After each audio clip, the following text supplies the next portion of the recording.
Wonderful greetings to all of you, my dearly beloved brothers and sisters, sons and daughters. I trust all of you are well and good. Thank you for the wonderful letters that you write to us with your comments and your testimonies, how you are blessed through this program, Master's Table. Remember, Master's Table is where the Lord Jesus Christ, He sits.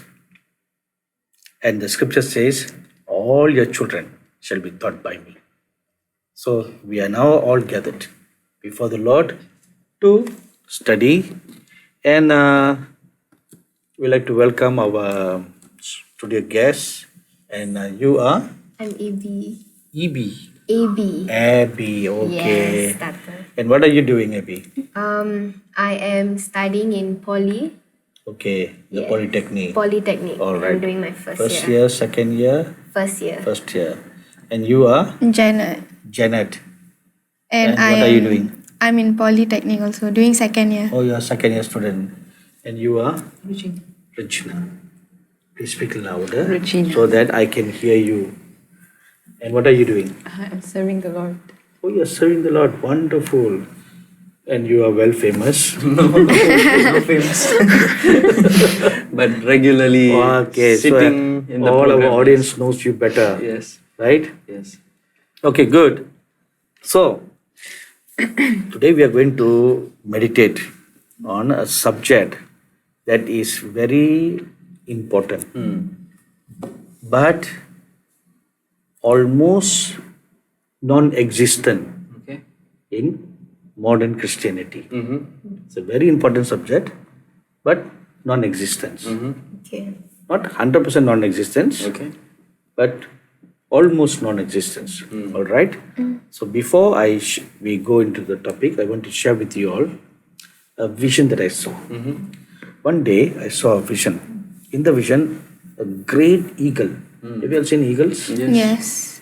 Have? Where? On Google. On Google. National Geography. National Geography. What about you? I've seen eagle flying on the sky You have? Oh, Where? Wow. in Malaysia. Oh, wow. So when you went to Malaysia for holidays, you saw an eagle flying. Yes. What about you? I saw one recently, about a month ago. Went out for an outing with my auntie and cousins and all. And we went to a little mountain and we saw an eagle there. It was flying, yeah. Wow. But there are many varieties of eagles, Yes, you know. yes. So I think those that you all saw are the lowest kind. I'm sure, yeah. The small ones.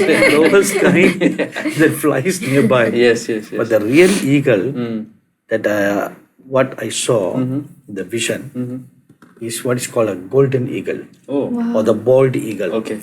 The bald eagle. And I'm sure maybe you'll have seen pictures of the bald eagle. It's really majestic in its look, Yeah. the way it stares, the way it looks. Like the one, it's like the symbol of America. Yes, yes. The bald eagle. The reason why they use it as a symbol is because there are plenty in the US. Right, right, right. You know, plenty. So it's a national bird, Right. a national symbol of the US. And the wings are so long. One side of the wing is 6 feet. Wow. So 6 feet is about 2 meters, right? Yeah, it's Yeah. huge. So it's, its wings are huge, Yeah. tremendously huge. So I saw that kind of an eagle flying high in the sky. So one amazing thing about this eagle is it doesn't flap its wings Yeah. once it's up there. Oh, yeah. Yes, yes. But to take off, it will do that. Flaps, yeah. It flaps and flaps, but most of the time, It just soars. It glides, Yeah, glides, along. yeah. Okay. And I saw this bird soaring above the clouds, Okay. not under. It's a very high. So now you know what kind of eagles we all saw. Yes. The one that flies under. Okay. And then from that high vantage point, scientist tells us the height of the clouds that we see on the sky is at least about 1 mile or 2 miles. Okay. Okay. So for the eagle to fly above the clouds, it must be higher, Right. maybe 3 or 4 miles. Okay. Right. And from that height, it will be able to see far and wide. And scientists who study eagles, they tell us the eagle's eyes is so sharp at that height, it can spot a lamb on the ground Wow. and see far an approaching storm Oh, far away. okay. So this is the ability of the eagle, right? So as I was looking at this vision, then I asked the Lord Jesus, what does this mean? Okay. Then the word of the Lord came unto me. For an eagle to see far and wide, it must mount up high and soar, Yes. which is logical, Yes. isn't yes, it? Yes. Please have some tidbits. Yes. All right. My eyes are Sure. Focus looking on the at Yes. cookies. like the lamb, like how the eagle looks at the Okay, lamb. please. Yes. Thank you. I know these are your favorites. Please have it. Thank you. And I too may help myself. Okay. So, in order for it to see far and wide, it must climb up high. Yes. So, in the same manner, to know the will of God for your life, you can't know it from ground level. You need to go up to the heavenly realm and know the will of God. Right? Yes. Have you ever sought God's will for your life? Yes, I have sought the Lord in regards to what I want to, what God has for me. I was really wanting to know, and I wanted the Lord's plans to be established over my life.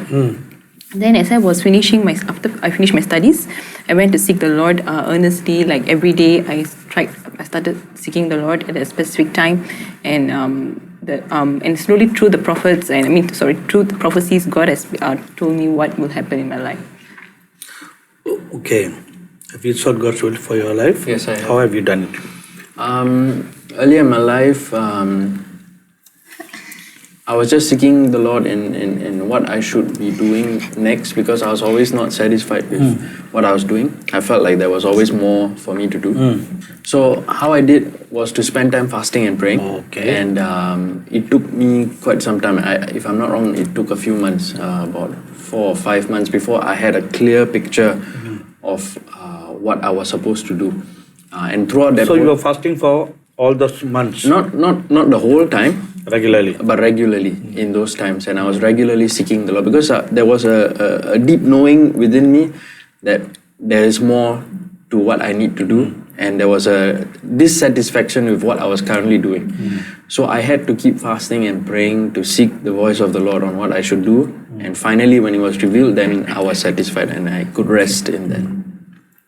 Have you sought God's will in any area of your life?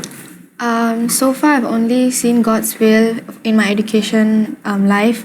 So once I finished my 10th standard, I didn't know what I was going to do in poly, like the courses that I was going to do. Because everybody keep asking me, what is your career? What are you going to do in future? I honestly had no idea. I thought science, but I don't know in which way science. So I sat down and I prayed and I asked God. And when I got my results, I did well. So I was looking at which areas I can apply for. But I just felt like everything that I saw wasn't the one for me. Like this was not the one I was going to do. So I just waited and waited. And then I had a call from the colleges. They called me and they said that we have this open place for you in psychology. Would you like to take it? And I realized that besides of doing really science related, this kind of psychological thing when I read through, and actually it suited me. And as I am studying it even now, I feel like I made the right decision, and God has His plans for me, and I was shifted into the right direction. Yeah. What about Abby? Have you? You are very young. I think you are the youngest in the group, I am the youngest. right? And the cutest, Thank you. isn't she? She is definitely. Yes. So, has there ever been any incident in your life so far where you have spent some time seeking the will of God? Actually, I don't think I've gone into a major decision making phase yet. Because so far it's just study, go on to the next stage. Easy-go-lucky life. Yeah, so far Right. I'm not really given the choice yet to So make you're a just major. like a leaf that just Go floats, with the flow. Go with the flow, yeah. just drifts in the wind. Yeah, something right? like that. Okay. So, based on what both of you have shared, that you set time to fast and pray and seek the will of God. So that is like what you have done. Is like the bird flapping its wings and flying high up to know. Okay. And then, for you, how long did it take? I started. I mean, the Lord revealed His plans about me from that age onwards after I finished my studies. Okay. And for you, you spent some months. Yes. So first you reached that place, and then you continued. So it's like the bird soaring. Just soaring, Yes. looking, seeing, looking for food, Yes. looking for storms to come. So that's what the eagle does. Yes. So that's what it means here. For an eagle to see far and wide, it must soar high. So for us to know the will of God for our life, because the will we are seeking for is not for now, Yes. it's for the future, for the rest of your life. Like what Janet just said, it's for like a career for her life, Yes. right? So a career for life is not some that's going to last a lifetime, am I right? So, and you are very young now. Are you still a teenager, Yes. or you just crossed teenager? No, You're I'm still a teenager. last, 19. yeah, Or 19. last stage. Last stage. Last stage of your teenage life. Yes. Before you say goodbye. Before graduation. Yeah. So, being 19, now she has an entire life ahead of her. Yes. So you see, that's looking far. So looking far, in order to look far, must go up. Yes. Yes. Go up, then you can look far. Okay, this is what I wanted. And what she said clearly, that the study of psychology, and originally you wanted to do science, but then when she was offered this course, and when she read through and what things she found out, it resonated deep within her. Yes. This is who I am.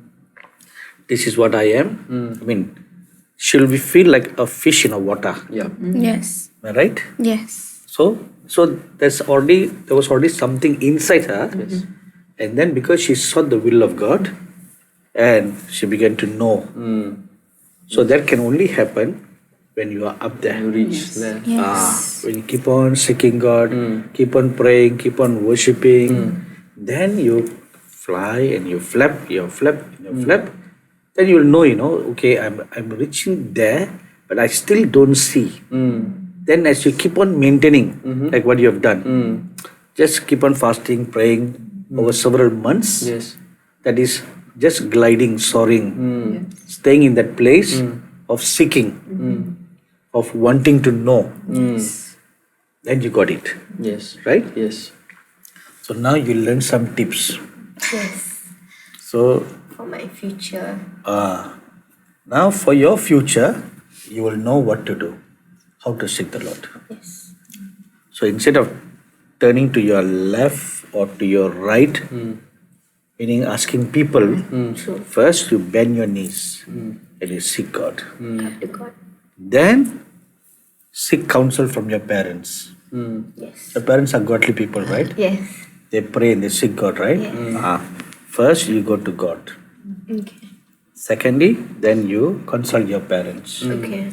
Then, thirdly, you can consult what this girl did.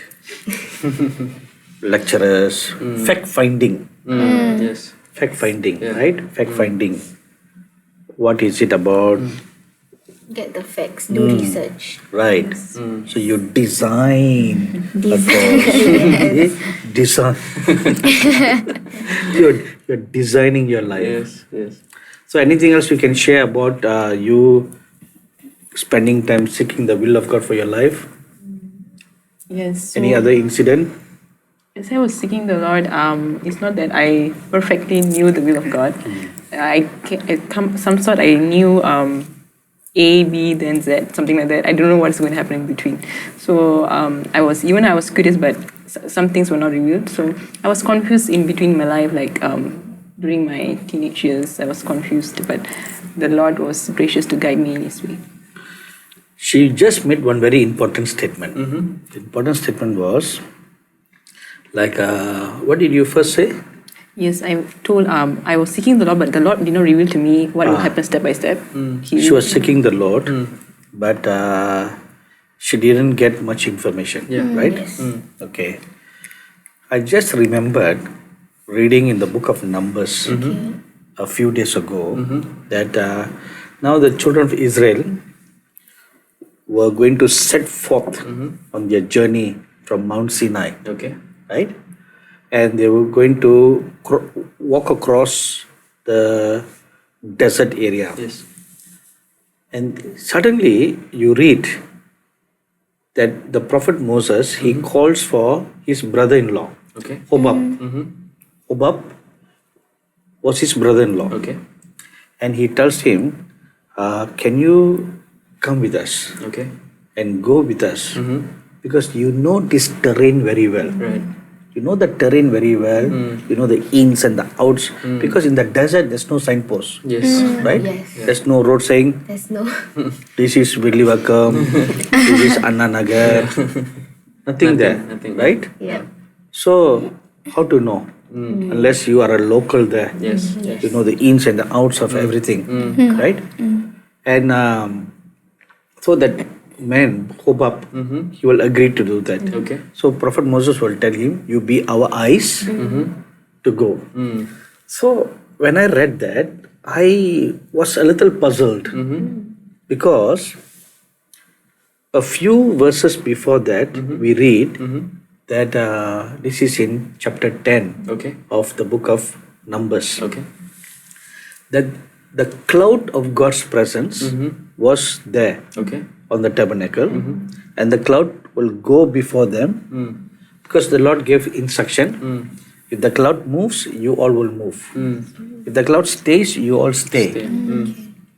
The cloud may stay for 3 days, 3 months, 3 years. Just stay put. Don't move. Yeah. This instruction was all given. Okay. So when God supernaturally is going to lead them and guide them, then why did the prophet Moses ask help from someone? So I pondered and meditated, Okay, let's throw this open for question. Yeah, very good question. Yeah, in a way, it makes sense, but it doesn't make sense because we saw how God was leading Moses and all the people out from Egypt, past the Red Sea. Everybody saw the glory of God, the pillar of fire, the cloud by day. They knew that God was going to lead them in the right path in His time, but they still required someone on the earth to help them. It's almost like they needed a security. They needed like a guide on a more tangible level, I feel, on a more human level, just to help them to see because He's familiar with the place. So I feel they just needed a sense of assurance and security from someone familiar. That's what I feel. All right. Jeanette, what do you think? Actually, I had the same idea as David No because ditto allowed. because I think that it is true. Like they will need a source of comfort or source of support, even if they know that there is the cloud to lead them and God is leading them. They will know that they need a leader that is like visual and for them to see and feel more like strength. Like okay, this person is through God, is will lead us, and yeah. Regina, what do you think? Yes, I feel that when you were telling, I was reminded about why when they were told to just follow the presence, the pillar of the cloud, the cloud, they why did Moses, Prophet Moses, went to seek Hobab's advice? I felt that he did not trust the Lord, or I'm not sure. No, just say. I'm not. I No, feel when we are sharing opinion, doesn't need to be right or wrong. Yeah, You're yeah. just sharing your thoughts, what you feel. So I feel that maybe he was scared or he felt insecure that his leading might not be correct, so he wanted Hobab's leading, and maybe there was a lack of faith in that matter because the Lord instructed them something, and so we need to be in full obedience, I guess. What you shared is very common in everybody's Christian life. Definitely, yes. Definitely. In what way? Sometimes if God tells us something, it's very difficult to obey because We ask for second confirmation. Yeah. That confirmation, right? completely normal. That's what you perfectly said. See, Yeah. your answer was perfect. Yes. What do you think? Kuti. I think that maybe Moses had this, like maybe he had a bit of stress on him because he had a lot of responsibility. He had a lot of lives that depended on him. So this group of people look up to him. So maybe after hearing God's word, he wants to double confirm, double check, make sure that everything is going all Whether right. the cloud is going the right direction or not. No, maybe because he's a leader of a lot of people, so he might be facing a lot of Right. stress. So, Hobab, is the cloud going in the right direction? You got another insight to share? I mean, I'm just looking at the scriptures now, and I think based on what I'm reading in chapter 10, verse 31, it says, so Moses said to Hobab, please do not leave, inasmuch as you know how we are to camp in the wilderness and you can be our eyes. So I think Moses did trust in the Lord. He knew that God was going to lead them in the right way. But in terms of living in the actual wilderness, he needed someone with experience who knows how to live. For example, if we are to go into the wilderness, we don't know how to start a fire. We don't know how to catch prey. But Hobab knows how to do that. So he will be able to help all the people of God over there and to help them to live. So if the cloud of God stays there and they need to stay there for quite some time, they will know how to survive that place. Okay. This is a very interesting topic. Okay. We need to take a break now. Okay. I want you people to go home, meditate on this, and see if you'll get further understanding Okay. why the prophet Moses asked Hobab for help when he was led by the pillar of cloud by day and pillar of fire by night. Right? And all of you, my dear sons and daughters, why did the prophet Moses sought help from Hobab for direction when he was already supernaturally led by God? Why? So you write your comments to the email ID that you see on your screen now and let me know what you think. God bless you all till we meet next week.